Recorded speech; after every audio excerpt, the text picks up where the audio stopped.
Nothing can resist a person that has that kind of commitment. The people that have made a difference on the planet. When a John F. Kennedy said, we will go to the moon in the next decade, he spoke it. That was a commitment, and people shared that vision. People bought into that. We've had all kind of examples in history where people have made declarations, who have committed their lives to bring about a difference. There are people who are taking a stand today against hunger. I guarantee you it will be a part of our past at some point in time. Someone took a stand against polio. It no longer plagues us as it once did, because someone said, it is my commitment to eradicate it from the face of the earth. Someone made the commitment. The reason that we're here and enjoying the democracy that we have, someone made a commitment that whatever is required, if it means that I die. I remember Paul Robeson, here I stand, for I can do no other. And that's how you must be. Commitment means standing up for your life.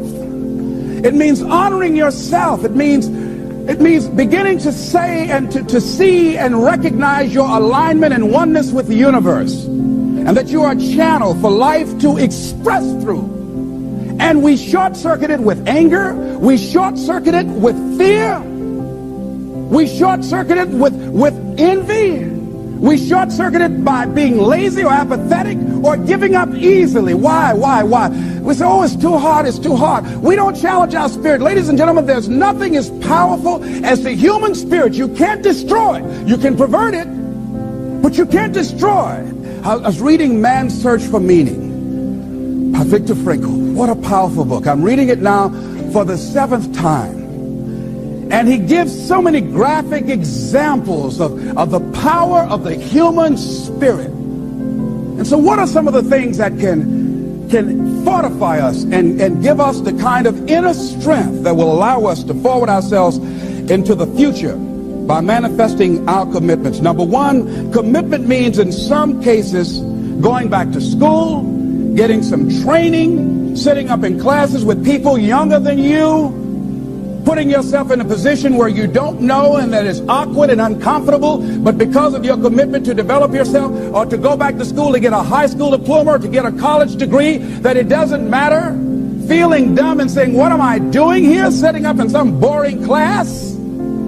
Commitment can mean a lot of things. It could mean that you begin to go back. You got to back up sometimes. It means to back up and not give up, to regroup, back up and regroup and come back again, because life has waylaid you, because you got knocked down. I know when I was working on my dream, there were times I lost my house at one point. I lost my car. I was broke. My credit was bad. I was sleeping at different friends' houses on their couch or on the floor. There were times, months, that I slept on the floor of my office and got up early and dressed before my staff got there, to give them the impression that I got there early before they did. And we all pretend not to know what we knew, that the boss was staying in the office. So we never talked about it. But I refuse to give up on my dream. And what happens, they say, you know, in the prosperous years, you put it in your pocket. In the lean years, you put it in your heart. It makes me appreciate it even more. Even more. I wouldn't trade it. I wouldn't trade it for anything. The disappointment, the pain that I've gone through by keeping the commitment. Keeping the commitments that you have might mean taking a stand that's unpopular. Something was said one time. When you take a position, it says cowardice asks the question, is it safe? Politics asks the question, is it popular? But conscience or commitment asks the question, is it right? And see, most people rather operate from the first two. Is it safe for me to take this position? I remember when I was a state legislator, I saw guys and women who believed in legislation very strongly, but because the Speaker of the House said, we won't go with that, they backed down. And they felt bad about it. They wouldn't take the position because they didn't want the Speaker of the House to be angry at them. They wanted to be all right with all of the rest of our colleagues.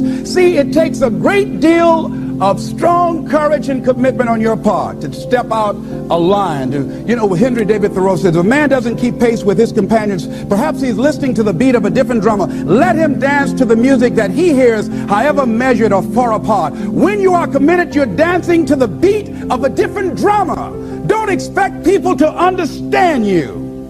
Don't expect it to make sense to anybody why you've got to do this, why you have got to go, why you leave. This is a good job. I'm going. They pay you well. I'm going. You just a few years from retirement. I'm going. Why? I don't understand. You don't have to.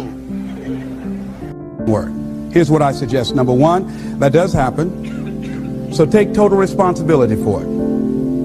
Just own it. Don't make any excuses on why you gave in or why you didn't come through. Just own it and face the flak, whatever it is, and stand up inside yourself. Next thing is, assess the situation. How did you get here? What happened that you broke down, that you had a breakdown and you surrendered? What happened? What was going on? See, when I used to go on a diet, and I no longer do that, I've made a commitment to a healthy lifestyle. I used to eat up until 12 midnight on Sunday.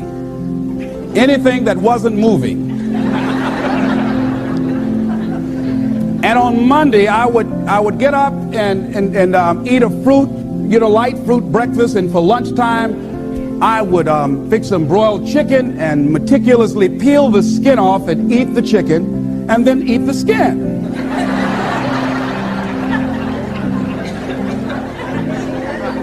Do 5 setups, look in the mirror, and become discouraged because my stomach doesn't look like a washboard or one of the Avon Haley dances. And I say, what the use? And then I go to the refrigerator and eat food cold standing right there in the refrigerator.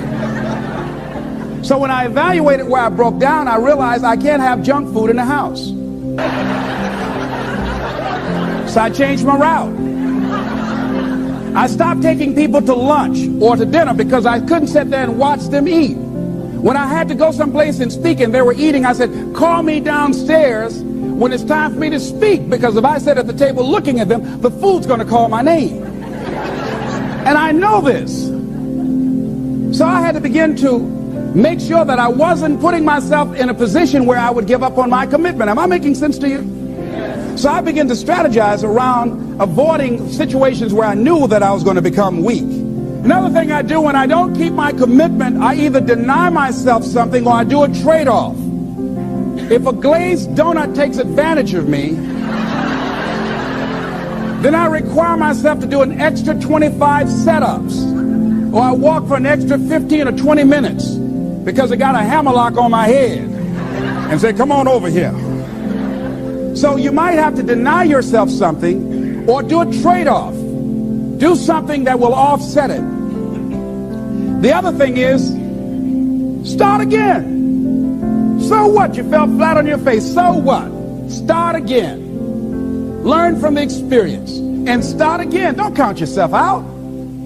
Don't sentence yourself to a lifetime of being miserable, a lifetime of being broke, a lifetime of being unhealthy, a lifetime of being in a relationship that is no longer fulfilling to you. A lifetime of working on a job that does not bring you satisfaction, that's not giving you the creative urge that you need and that got to have in your life that stimulates you. Don't sentence yourself like that. You are a human being. Don't volunteer your life that way. Your life has too much value to the universe. You've got something to contribute. You've got something to give. And so what if you make a commitment and you're not able to do it like a pro? That you're not good as everybody else. Live in the moment. I like what this says. Look to this day, for it is life, the very life of life. In its brief course lie all the realities and verities of existence, the bliss of growth, the splendor of action, the glory of power. For yesterday is but a dream, and tomorrow is only a vision. But today well lived makes every yesterday a dream of happiness, and every tomorrow a vision of hope. Look well, therefore, to this day.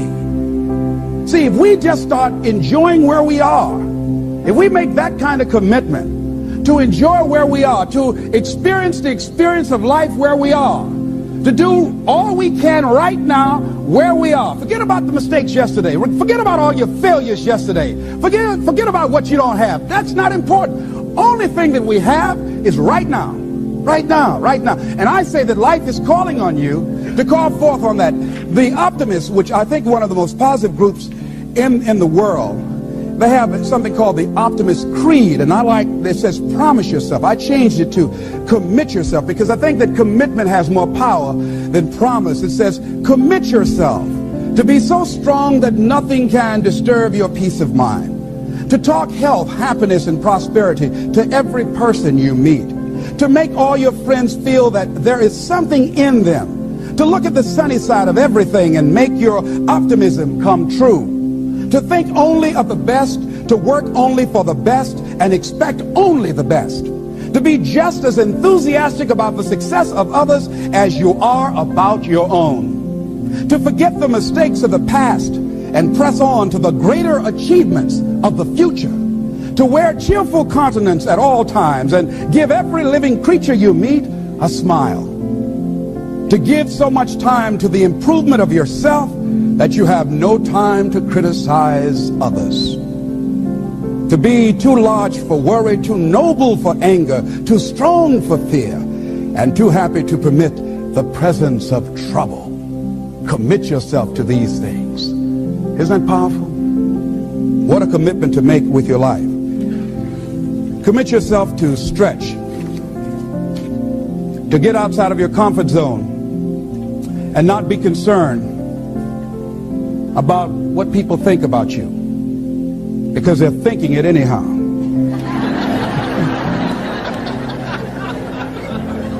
Don't worry about what they will say. They're already saying it. So what do you care? Decide that your life has so much meaning to the planet.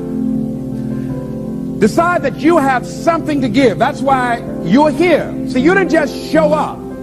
You brought something here.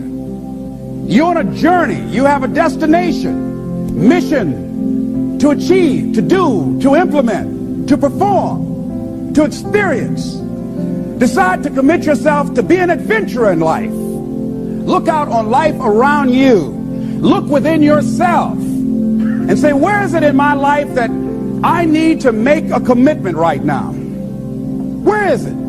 That it might be for your health. It might be to be a happier person. It might be to make a difference in your community. It might be that. Where is it? I say that commitment shows up. And the man or woman who has some idea, some dream that they've been nurturing within themselves, and no one believed it, no one saw it for them, that they weren't masters at it, they weren't experts at it, no one would build a statue and ever call their name and recognize them. They never made it to the front page of the newspaper, but they had something that was theirs, something that was their baby, something that they loved and they believed in, and they just did what they could with what God gave them with their dream. Commitment shows up, and people that are willing to give themselves a chance, who look at their lives, look within themselves and say, I know that this just cannot be it for my life. I know that there's something I'm supposed to do. I don't know right now. Or maybe you do know. Maybe you do know, and you've talked yourself out of it. And I understand that. Because I'm late. No. Everything happens as it should.